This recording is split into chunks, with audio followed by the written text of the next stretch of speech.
So Nike has confirmed that there will not be a Nike ad during Super Bowl.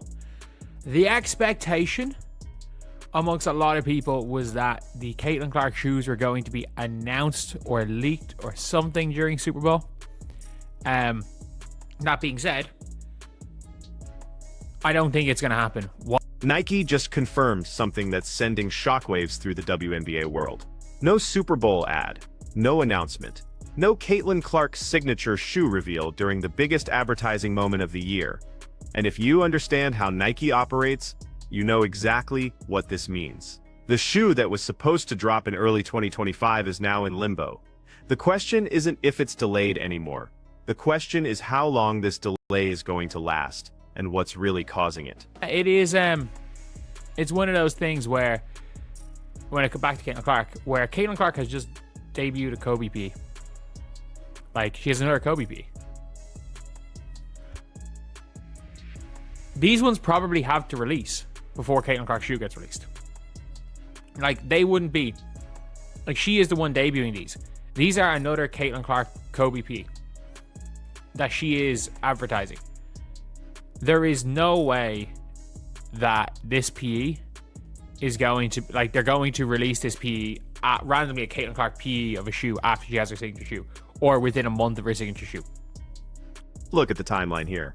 The Ja Wilson's signature shoe was announced February 4th, 2025, and it released in May. That's a 3-month window from announcement to release. Solid operating procedure for Nike. They don't shock drop signature shoes for their biggest athletes. They build anticipation, they create marketing campaigns, they get the athlete wearing prototypes in games. It's a formula they've perfected over decades. Now apply that formula to Caitlin Clark.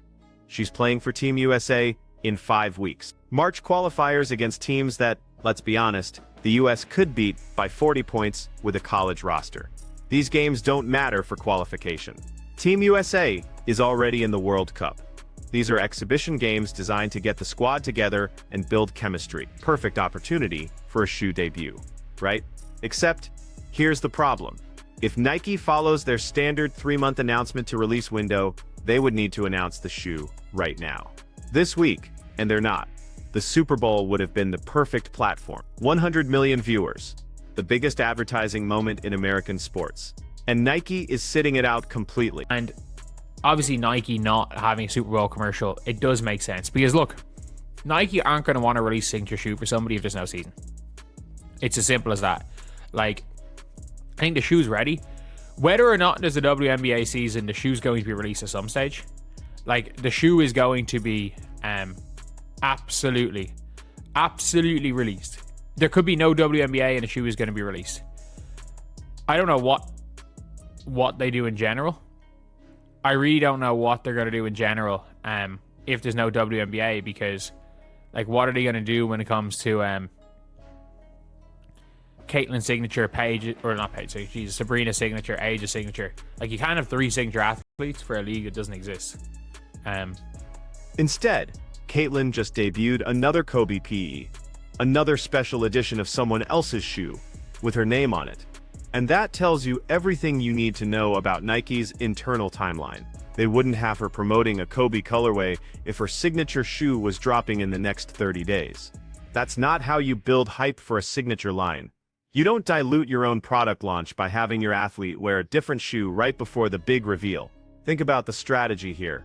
Nike has 3 signature WNBA athletes right now: Sabrina Ionescu, A'ja Wilson, and Caitlin Clark.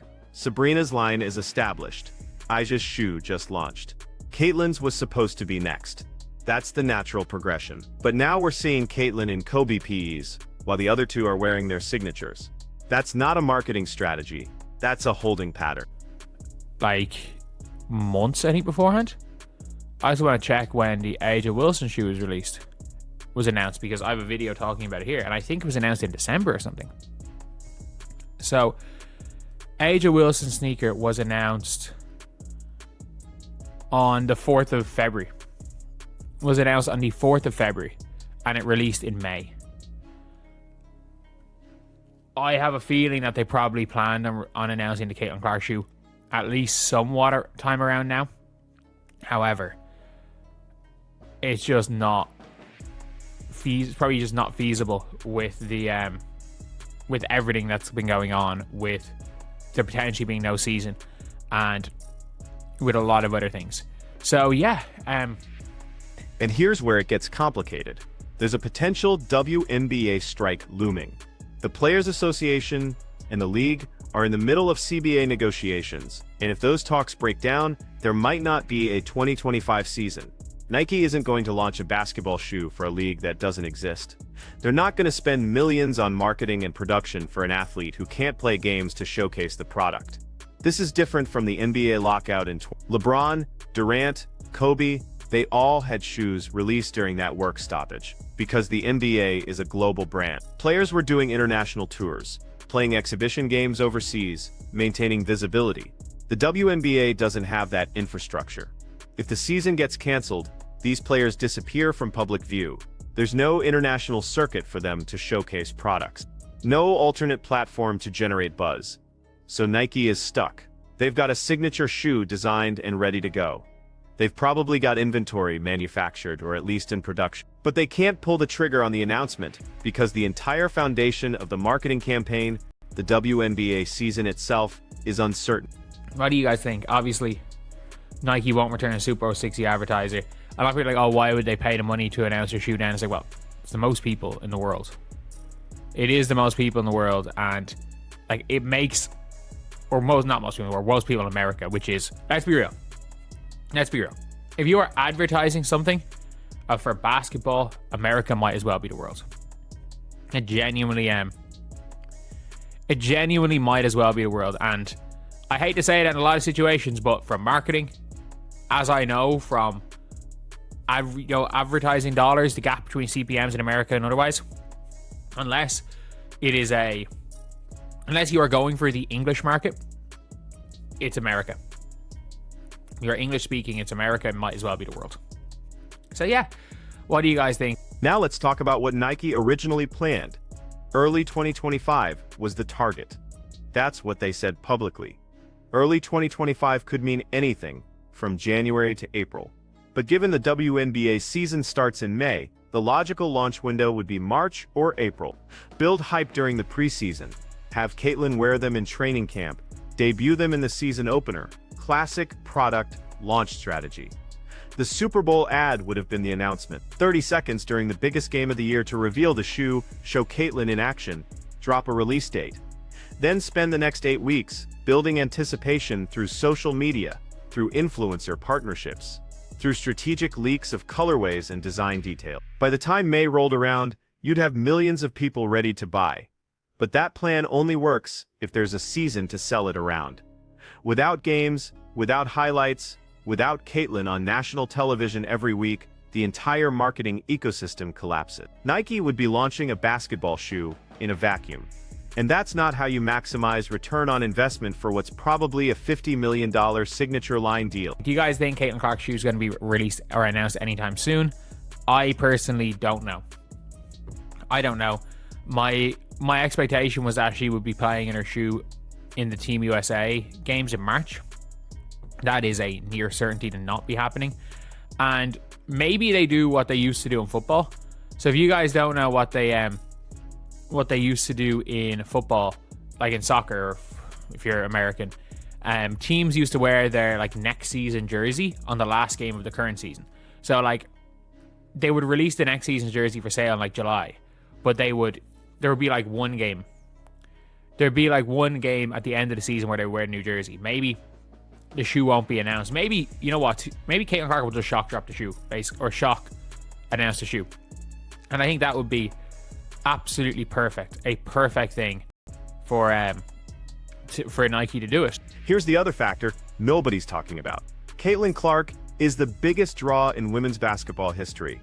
Her rookie season brought unprecedented attention to the WNBA. Attendance records, television ratings, social media engagement, all of it exploded because of her. Nike knows this. They structured her deal around that star power. The signature shoe isn't just a product, it's a cultural moment. You don't waste a cultural moment, during a labor dispute. You don't launch the biggest signature shoe in WNBA history when half the sports world is focused on whether there's going to be a season at all. The narrative gets hijacked. Instead of talking about the shoe design, the technology, the colorways, everyone's talking about the strike. The product gets lost in the noise, so Nike is waiting. They're watching the CBA negotiations. They're monitoring the situation. They're keeping Caitlin in Kobe Ps because those can be produced quickly. They don't require major marketing campaigns. And they keep her visible without committing to a signature launch that might have to be postponed anyway. Where it's like, okay, yeah, she's playing with Kobe's in all the like pre-Team USA workouts, but she just pulls up first game of the World Cup qualifiers. They've already qualified for. By the way, these World Cup qualifiers, they win by 60 points. Like, Team USA could send out a college team and they'd win most of these games by 40 points. Like, it is, none of these games matter. None of these games matter in these qualifiers. And they're already qualified for World Cup. They could lose every single one of them and it doesn't matter. Like, it is literally just to get the team together. So, you're going to get these players together. And imagine if Caitlin Clark shows up game one with new shoes. That would be like the perfect time to release. You don't even have to pay for advertising. Social media will do its thing. So anyway, yeah. There's a precedent for this in soccer. European football clubs used to debut their next season's jerseys during the final game of the current season. The players would wear the new kit for one match, generate buzz, and then the jerseys would go on sale a month later for the new season. It was a teaser strategy. Give fans a preview, build anticipation, then capitalize on that excitement with the official release. Nike could do the same thing with Caitlin's shoe. Have her show up to that first Team USA game in March wearing something nobody's seen before. Don't announce it, don't market it. Just let her play in it. Let social media do the work. Within hours, every sneaker blog and WNBA fan account would be posting screenshots, speculating about the design, trying to figure out if it's a PE or the signature shoe. That organic buzz is worth more than a Super Bowl ad in some ways, because it feels authentic rather than manufactured. And here's the beauty of that strategy. It doesn't commit Nike to anything. If the WNBA season happens, great. They can officially announce the shoe in April and release it in May. If the season gets canceled, they can quietly shelve the launch and nobody can accuse them of false advertising because they never officially announced anything in the first place. But let's be real about what's happening here. This is a delay. However you spin it, whatever strategy Nike ends up using, the original plan has been disrupted. Early 2025 is slipping away. We're in February now. If the shoe was launching in March, we'd know about it. The marketing machine would already be in motion. Athletes don't debut signature shoes without weeks of build-up anymore. That's not how the industry works in the social media age. The CBA negotiations are the obvious culprit. But there's probably more to it than that. Nike has been restructuring their entire basketball division over the past year. They've cut ties with several NBA athletes, consolidated their roster, focused resources on their biggest stars. That restructuring takes time. It affects production schedules, marketing budgets, retail partnerships. Everything gets delayed when you're reorganizing a multi-billion-dollar division. And Caitlin's shoe is part of that new structure. It's part of Nike's bet on women's basketball as a growth market. They're not just launching a product, they're establishing a new pillar of their basketball business. That requires coordination across design teams, manufacturing facilities, retail partners, marketing agencies. One delay in any part of that chain causes ripple effects everywhere else. Add the strike threat on top of that, and you've got a perfect storm of complication. Nike can't move forward until they have clarity on the season. They can't announce a basketball shoe when there might not be basketball. And the longer the CBA negotiations drag on, the further the launch window gets pushed back.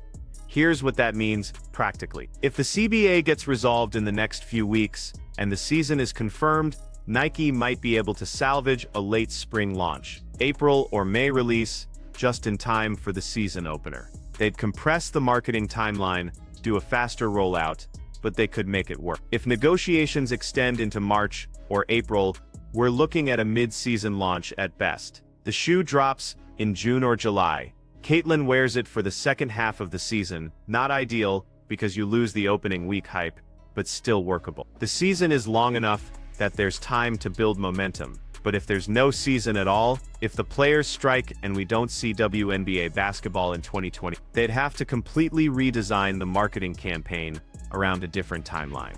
And by the time 2026 rolls around, Caitlyn won't be a rookie anymore. The narrative changes, the cultural moment has passed. That's the worst-case scenario for Nike.